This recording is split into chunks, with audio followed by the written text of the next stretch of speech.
BJP നേതാക്കന്മാർക്ക് വലിയ പ്രതീക്ഷയായിരുന്നു പാലക്കാട് തൃശ്ശൂർ ആവർത്തിക്കും എന്നൊക്കെ പറഞ്ഞ് ഒരുപാട് എനിക്കറിയുന്ന BJP നേതാക്കന്മാർ തന്നെ പലപ്പോഴും എന്നോട് പറഞ്ഞത് നിങ്ങളുടെ കാൽക്കുലേഷൻ തെറ്റാണ്, നിങ്ങളുടെ കാഴ്ചപ്പാട് തെറ്റാണ്, നിങ്ങളുടെ സർവേ തെറ്റാണ്, ഞങ്ങൾ എന്തായാലും ഇത്തവണ പാലക്കാട് പിടിക്കുമെന്നുള്ളതാണ്. BJPക്ക് എന്ത് സംഭവിച്ചു എന്ന് ശരിക്കും ചർച്ച ചെയ്യേണ്ട വിഷയമുണ്ട്. പാലക്കാട് പ്രത്യേകിച്ച് പാലക്കാട് ചർച്ച ചെയ്യേണ്ട വിഷയം ഉണ്ട് എന്ന് പറയുമ്പോൾ BJPയിൽ വലിയ രീതിയിലേക്കുള്ള വോട്ടുകളാണ് ചോർന്നു പോയത്. അല്ല, ഈ പാലക്കാട് മണ്ഡലത്തെ അപേക്ഷിച്ച് ഇതുവരെ ഇല്ലാത്ത ഭൂരിപക്ഷത്തിലാണ് ഇപ്പൊ രാഹുൽ മാങ്കൂട്ടത്തിൽ ജയിച്ചിരിക്കുന്നത്. 18,669 എന്ന് പറയുന്നത് പാലക്കാട് മണ്ഡലത്തിൽ ഇതുവരെ ലഭിച്ചിട്ടുള്ള ഏറ്റവും വലിയ ഭൂരിപക്ഷമാണ്. അതേസമയം BJPയെ സംബന്ധിച്ചിടത്തോളം കഴിഞ്ഞ ഏതാനും തെരഞ്ഞെടുപ്പുകളിൽ അവർ 2ാം സ്ഥാനത്ത് വന്നതാണ്. ആ BJPക്ക് അതുവരെ കിട്ടിയിരുന്ന വോട്ടുകളിൽ ഏറ്റവും കുറഞ്ഞ വോട്ടാണ് ഇപ്പോൾ BJPക്ക് കിട്ടിയിരിക്കുന്നത്. ഇത് ഗൗരവമായി BJP നേതൃത്വം ചർച്ച ചെയ്യേണ്ട ഒരു വിഷയമാണ്. കാരണം കേരളത്തിൽ ഏറ്റവും പ്രധാനപ്പെട്ട ത്രികോണ മത്സരങ്ങൾ സംഘടിപ്പിക്കുന്നതിൽ വിജയിച്ച ഒരു മണ്ഡലമാണ് പാലക്കാട്. അവിടെ ജയത്തോടടുത്ത് നിൽക്കുന്ന ഒരു പ്രകടനം കഴിഞ്ഞ തെരഞ്ഞെടുപ്പിൽ മെട്രോമാന്റെ ശ്രീധരന്റെ സ്ഥാനാർത്ഥിത്വത്തിലൂടെ BJPക്ക് കഴിഞ്ഞിരുന്നു. അല്ല, അത് ഈ മെട്രോമാന്റെ ഒരു കാഴ്ചപ്പാട് എന്ന് പറയുന്നത് കേന്ദ്രത്തിലും ഒക്കെ വലിയ രീതിയിലേക്ക് കത്തിക്കുന്ന ഒരു സമയം. അതിനപ്പുറത്തേക്ക് മെട്രോമാൻ അതൊരു പൊളിറ്റിക്കൽ വോട്ട് മാത്രമല്ല, മെട്രോമാൻ ചെറിയ രീതിയിലേക്കുള്ള ഒരു സംഭവത്തിനാണ് തോറ്റുപോയത്. പ്രശ്നം എന്താ വെച്ചാൽ പറയേണ്ടതുണ്ട്. കാര്യം ഓഫീസ് വരെ നിർമ്മിച്ചു എന്നാണ് പറയുന്നത്. അപ്പൊ ആ രീതിയിലേക്ക് മെട്രോമാൻ ചെയ്തെങ്കിൽ അത്യാവശ്യം നല്ല രീതിയിലേക്കുള്ള ഭൂരിപക്ഷം പാലക്കാടുണ്ട്. എനിക്ക് പാലക്കാട് കഴിഞ്ഞ തെരഞ്ഞെടുപ്പിന്റെ കൗണ്ടിങ് സമയത്ത് ബാബു ഓർക്കുന്നുണ്ടോ? എല്ലായിടത്തും പിന്നെ LDFന്റെ ഒരു തേരോട്ടം കണ്ട സമയത്ത് പാലക്കാട്ട് ശ്രീധരൻ ജയിച്ചു എന്നുള്ള ഘട്ടത്തിൽ അവസാന റൗണ്ടിൽ ലാസ്റ്റ് ലാപ്പിലാണ് ഒരു ഫോട്ടോ ഫിനിഷിന് എന്ന് പറയാവുന്ന തരത്തിൽ 3000-ലധികം വോട്ടിന്റെ ഭൂരിപക്ഷം ഉണ്ടെങ്കിലും അവസാന ഘട്ടത്തിലാണ് ഷാഫി ശ്രീധരനെ മറികടന്നുകൊണ്ട് പാലക്കാട് കോട്ട പിടിക്കുന്നത്. അപ്പോൾ ഈ തവണ പക്ഷെ അത് ഉണ്ടായില്ല. ഈ തവണ ഫസ്റ്റ് റൗണ്ട് കഴിഞ്ഞ് സെക്കൻഡ് റൗണ്ടിലേക്ക് എത്തുമ്പോഴേക്ക് തന്നെ അവിടെ കൃഷ്ണകുമാർ പുറകോട്ട് പോവുകയും രാഹുൽ മേലെ കയറി വരികയും അത് ഈ പാലക്കാട് മണ്ഡലത്തിന്റെ ചരിത്രത്തിലെ ഇതുവരെ കണ്ടിട്ടില്ലാത്ത ഒരു ഭൂരിപക്ഷത്തിലേക്ക് കൊണ്ടുപോയി എൻഡ് ചെയ്യാൻ അവസാനിപ്പിക്കാൻ കഴിയും. പക്ഷേ പാലക്കാട് ചർച്ച ചെയ്യേണ്ട വലിയൊരു വിഷയമുണ്ട്. അത് BJP നേതാക്കൾ വരെ ചർച്ച ചെയ്ത, BJP നേതാക്കൾ ഒഴിച്ച് അണികൾ വരെ ചർച്ച ചെയ്ത വിഷയമുണ്ട്. ശോഭാ സുരേന്ദ്രനെ ശരിക്കും BJP സ്ഥാനാർത്ഥിയായി പാലക്കാട് നിർത്തുകയാണെങ്കിൽ എത്രത്തോളം വോട്ട് നേടാമായിരുന്നു എന്ന് വലിയ രീതിയിലേക്ക് ഇപ്പൊ ചിന്തിക്കുന്നുണ്ടാവും എന്നുള്ളതാണ്. ഇപ്പൊ കൃഷ്ണകുമാർ മോശക്കാരനായിട്ടല്ല, പക്ഷെ പല തവണ അദ്ദേഹത്തെ പല രീതിയിലേക്ക് പയറ്റിയിട്ടും അദ്ദേഹം തോൽക്കുന്ന സാഹചര്യം. ഇപ്പൊ 6 മാസം മുൻപ് വരെ തോൽക്കുകയാണ്. അപ്പോൾ അത്തരം രീതിയിലേക്കൊക്കെ തോൽക്കുന്ന സാഹചര്യം വീണ്ടും തോൽവിയിലേക്ക് അദ്ദേഹത്തെ അടുപ്പിക്കും. ശക്തനായ ഒരു നേതാവുണ്ട്. ആ ശക്തനായ നേതാവിന്റെ കീഴിൽ വന്ന ഒരാളാണ്, അത് ഷാഫി പറമ്പിലിന്റെ കീഴിൽ വന്ന ആളാണ് രാഹുൽ മാങ്കൂട്ടത്തിൽ എന്നുള്ളത് വളരെ വ്യക്തമായ സ്ഥിതിക്ക് ഓവർ കോൺഫിഡൻസ് ഉണ്ടായോ ശരിക്കും ഈ BJPയുടെ പാലക്കാട് മണ്ഡലത്തിൽ എന്നാണ് എന്റെ ചോദ്യം. അതിനപ്പുറത്തേക്ക് ശോഭാ സുരേന്ദ്രൻ ആണെങ്കിൽ 100% പാലക്കാട് നിന്ന് ശോഭാ സുരേന്ദ്രൻ ജയിച്ചേരെ എന്ന് വേണം പറയാൻ. കാര്യം ശോഭാ സുരേന്ദ്രൻ വന്നു കഴിഞ്ഞാൽ ഈ ഒരു സ്മൂത്തായ മത്സരം ഒരിക്കൽ പോലും നടക്കത്തില്ല എന്നുള്ളതാണ്. അല്ല, ശോഭാ സുരേന്ദ്രന്റെ ട്രാക്ക് റെക്കോർഡ് നമ്മൾ തെരഞ്ഞെടുപ്പിൽ പരിശോധിച്ചിട്ടുണ്ടെങ്കിൽ അവർ മത്സരിച്ച സ്ഥലങ്ങളിലെല്ലാം മെച്ചപ്പെട്ട നിലയിലേക്ക് BJPയുടെ വോട്ടിംഗ് പെർസെൻറ്റേജ് വർദ്ധിപ്പിക്കുന്നതിന് ശോഭാ സുരേന്ദ്രന് കഴിഞ്ഞിട്ടുണ്ട്. അവർ നല്ലൊരു കാൻഡിഡേറ്റ് ആണ്. ഇലക്ഷൻ മാനേജ് ചെയ്യാൻ കൃത്യമായിട്ട് അറിയുന്ന ഒരു സന്ദീപ് വാര്യർ നന്നായിട്ട് ജനങ്ങളുടെ ഇടയിലേക്ക് കമ്മ്യൂണിക്കേറ്റ് ചെയ്യാൻ പറ്റുന്ന ആളാണ്. പക്ഷേ സന്ദീപ് വാര്യരുടെ ഒരു വരവ് UDFന് മാനസികമായിട്ടുള്ളൊരു ആനുകൂല്യം കൊടുത്തിട്ടുണ്ടെങ്കിലും മറ്റു ഭാഗങ്ങളിലൊക്കെ അതിന്റെ സ്വാധീനം കാണാമെങ്കിലും പിന്നെ സന്ദീപ് വാര്യർക്ക് സ്വാധീനമുണ്ട് എന്ന് കരുതുന്ന പാലക്കാട്ടെ ചില ഭാഗങ്ങൾ, അദ്ദേഹത്തിന്റെ കമ്മ്യൂണിറ്റിയുമൊക്കെയായി ബന്ധപ്പെട്ട സ്ഥലങ്ങളിൽ ഒരുപക്ഷെ അതിന്റെ ഒരു മാറ്റം കണ്ടേക്കാം എന്ന് മൂത്താൻ കമ്മ്യൂണിറ്റിയിൽപ്പെട്ടയാളാണ് ഈ സന്ദീപ് വാര്യർ.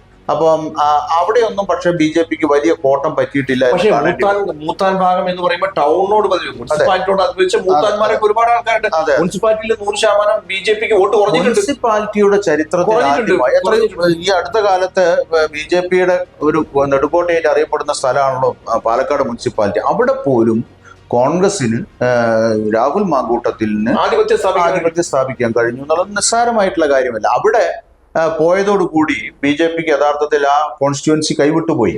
ഇപ്പം അവരുടെ ഡോമിനേറ്റ് ചെയ്യുന്ന സ്ഥലം എന്ന് പറയുന്നത് പാലക്കാട് മുനിസിപ്പൽ ഏരിയയാണ്, നഗര പരിധിയിൽപ്പെട്ടതാണ്. ഗ്രാമപ്രദേശങ്ങളിലേക്ക് മത്സരം LDFും UDFും തമ്മിലാണ്. പക്ഷെ ഇവിടെ കിട്ടുന്ന വോട്ടിന്റെ പിൻബലത്തിലാണ് അവർ ആ കോൺസ്റ്റിറ്റ്യുവൻസിയിൽ 2ാം സ്ഥാനത്ത് എത്തിയിരുന്നത്. പക്ഷെ അവിടെ അവർക്ക് വേണ്ടത്ര മുന്നോട്ട് പോകാൻ കഴിഞ്ഞില്ല എന്ന് പറയുന്നത് ആഭ്യന്തര പ്രശ്നങ്ങൾ.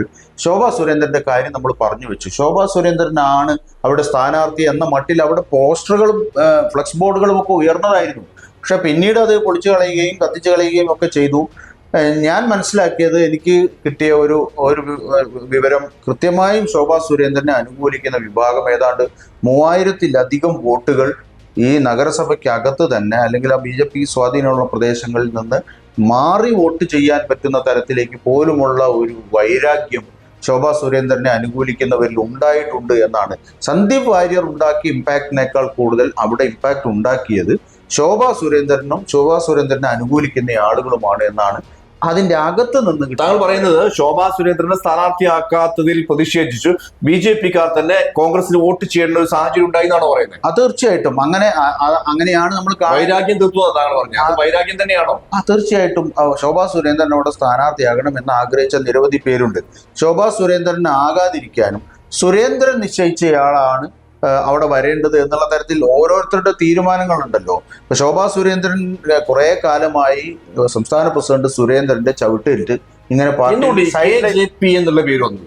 KJP എന്ന് പറയുന്നത് BJP-ക്ക് വലിയ തോതിൽ വളർച്ച ഉണ്ടാകുമ്പോഴും കേരളത്തിലെ BJP-യെ ഒരു KJP ആയി ഒതുക്കാൻ പറ്റുന്ന തരത്തിൽ കേരളത്തിൽ വലിയ മുന്നേറ്റം ഉണ്ടാക്കാൻ പറ്റാത്ത തരത്തിലേക്ക് സുരേന്ദ്രൻ അതിനെ ഒരു കേരള പാർട്ടിയെ അധപ്പതിപ്പിക്കുന്നു. ഞാൻ പറയുന്നത് ശോഭാ സുരേന്ദ്രൻ ഈ ശോഭാ സുരേന്ദ്രൻ ആണെങ്കിൽ താങ്കളുടെ ഒരു അഭിപ്രായത്തിൽ ഏകദേശം ഈ മത്സരം ഇത്ര സ്മൂത്ത് ആയി പോയിരുന്നോ, ടൈറ്റ് ആയിരുന്നോ എന്ന് എന്റെ ചോദ്യം. ശോഭാ സുരേന്ദ്രനെ ഞാൻ കണ്ടിട്ടുള്ളത് ഒരു കാൻഡിഡേറ്റ് എന്നുള്ള നിലയ്ക്ക് വളരെ കൺവിൻസിംഗ് ആയി സംസാരിക്കാൻ കഴിയുന്ന ഒരു കാൻഡിഡേറ്റാണ്. പലപ്പോഴും നിങ്ങൾ എടുത്തു നോക്കൂ, പത്തനംതിട്ട മത്സരിച്ചപ്പോഴും പിന്നീട് ആലപ്പുഴ മത്സരിച്ചപ്പോഴും ഒക്കെ അവർക്ക് BJP-യുടെ വോട്ട് ഷെയർ വലിയ തോതിൽ വർദ്ധിപ്പിക്കാൻ അവരുടെ ഒരു സാന്നിധ്യം കൊണ്ട് കഴിഞ്ഞു. എന്തുകൊണ്ട് തഴയപ്പെടുന്നു എന്നാണ് ചോദിക്കുന്നത്. അവിടെയാണ് ഞാൻ പറഞ്ഞല്ലേ, BJP-യുടെ ഒരു നേതൃത്വം ഈ പറയുന്ന കെ സുരേന്ദ്രനിലോ അല്ലെങ്കിൽ V മുരളീധരനിലോ അവരുടെ ഒരു പിന്നെ നീരാളി കൈപ്പിടുത്തത്തിലാണ് കേരളത്തിലെ BJP എന്ന ആക്ഷേപം പല BJP നേതാക്കന്മാർക്കും ഉണ്ട്. അതിലൊന്ന് ശോഭാ സുരേന്ദ്രനാണ്.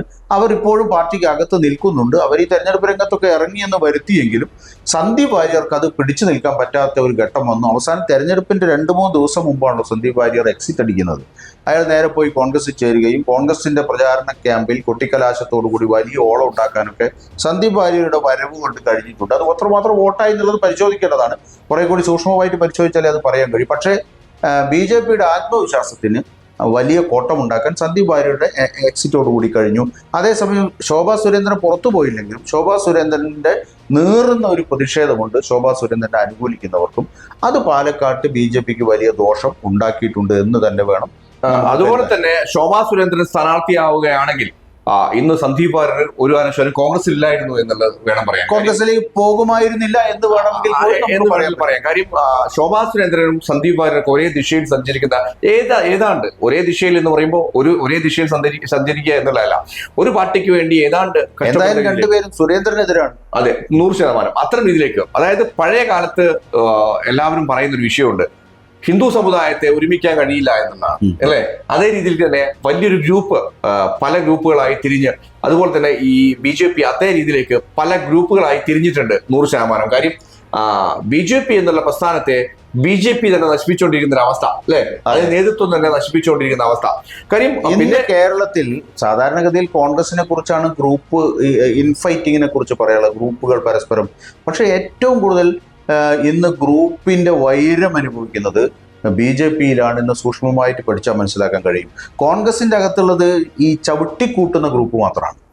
ഇവിടെ BJP-യിലെ ഗ്രൂപ്പ് എന്ന് പറയുന്നത് ശരിപ്പെടുത്തുന്ന ഗ്രൂപ്പാണ്. അതെ, BJP-യിലുള്ള മറ്റു ഗ്രൂപ്പുകളിലുള്ള ആളുകളെ തീർത്ത് കളയുന്ന രീതിയിലുള്ള ഒരു ഗ്രൂപ്പ് ഫൈറ്റ് നടക്കുന്ന പാർട്ടിയാണ് ഇന്ന് കേരളത്തിലെ BJP. മറ്റുള്ള ഭാഗങ്ങളിലെ കാര്യം നമുക്ക് സൂക്ഷ്മമായിട്ട് അറിയില്ല. പക്ഷെ കേരളത്തിൽ എന്തായാലും ഗ്രൂപ്പ് രാഷ്ട്രീയത്തിന്റെ കണക്കെടുക്കുമ്പോൾ കോൺഗ്രസിന്റെ ചീത്തപ്പേരിനേക്കാൾ അപ്പുറത്തുള്ള ഒരു ഗ്രൂപ്പ് ഫൈറ്റ് ഇൻഫൈറ്റ് നടക്കുന്ന ഒരു പാർട്ടിയായി BJP മാറിയിരിക്കുന്നു. അതിന്റെ എല്ലാ പ്രതിഫലനവും നമുക്ക് പിന്നെ പാലക്കാട്ട് ഇപ്പോൾ BJP-ക്ക് ഉണ്ടായിട്ടുള്ള വലിയ തിരിച്ചടിക്ക് പിന്നിലുള്ള കാരണമാണ് എന്ന് നമുക്ക് വിലയിരുത്താൻ കഴിയും. എന്തായാലും 18,000-ന് മുകളിൽ രാഹുൽ മാങ്കൂട്ടത്തില് ലീഡ് ചെയ്ത് നിൽക്കുകയാണ്. അതിനപ്പുറത്തേക്ക് പ്രിയങ്ക ഗാന്ധിയൊക്കെ നല്ല രീതിയിലേക്ക് അല്ലെ, എല്ലാവരും പ്രതീക്ഷിച്ചതിനപ്പുറം രീതിയിലേക്കൊക്കെ കവർ ചെയ്യുന്ന അവസ്ഥ പോയിട്ടുണ്ട്. പക്ഷേ പാലക്കാടിലെ BJP വല്ലാത്ത രീതിയിലേക്ക് ബാക്കിലേക്ക് പോയി എന്ന് തന്നെ വേണം പറയാൻ.